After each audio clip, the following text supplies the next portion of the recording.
The Joe Rogan Experience podcast is brought to you by The Fleshlight. If you to go to joerogan.net and click on the link for The Fleshlight and you enter in the code name Rogan, you can get 15% off and masturbate at a discount. And we're also brought to you by Onnit Labs, creators of Alpha Brain and New Mood, cognitive enhancers, vitamins for your dome, bitches.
Of the boundaries, because I tire of these questions and these things, and one of the reasons why I tire of it is because everyone seems to have some sort of a position in this machine, and everyone is describing all the varieties of issues within these positions of these different statements and different belief systems that everybody has subscribed to when it comes to this world and how everything runs.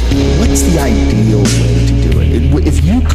If you were a guy, and I know that you've thought of this, if you were a guy that could stop everything and figure out how to make an even system, what would you do? How would you engineer it? If someone came up to you and said, listen, dude, we're going to let you go on television. You have a year to formulate a plan. I think you're a smart guy. I think this is what the world needs. The world needs a smart dude who thinks out of the box. You get together. You have 1 year. Come up with a fucking plan as to how to redistribute the whole thing.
The most important thing to me when you have that feeling to compare yourself to other people, it's not a bad thing to do, but what you got to do is only be inspired and have that as an ethic. Don't ever be jealous. Don't ever be uber self-critical or down on yourself.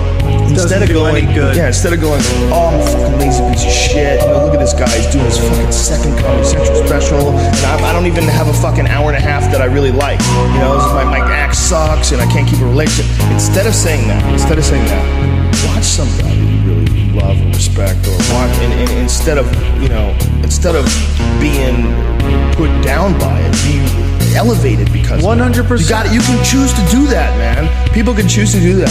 Yeah, you might be right. You might be a lazy piece of shit. You might be right, but don't think about it. Don't concentrate on that, because if you concentrate on the fact that you're a lazy piece of shit, you will continue to manifest that reality. It sounds like hippie bullshit, but it's fucking totally true. It's Dude. energy and intent. I have some thoughts, man, about reality, and I have some thoughts about the use of the mind and the imagination and how it sculpts reality. I don't think it's as simple as they want to break it down in like The Secret and the law of attraction. And I put a picture of this house on the wall. Yeah, that's 4 crazy years later, shit. I was moving into that house.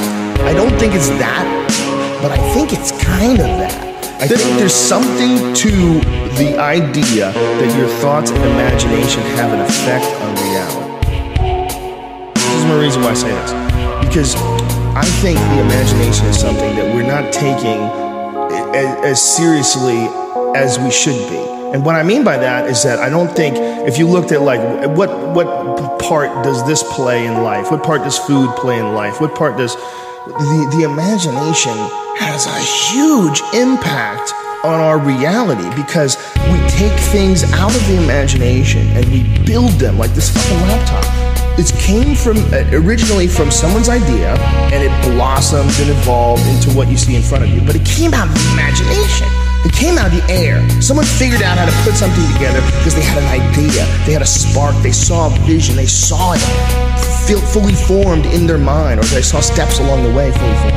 And they figured out how to do that. I think your mind doesn't just control things in a sense that you bring things out of the ether, you bring things out of the imagination and bring them and manifest them in the real world, but I think your mind actually has an effect on how things go in the real world.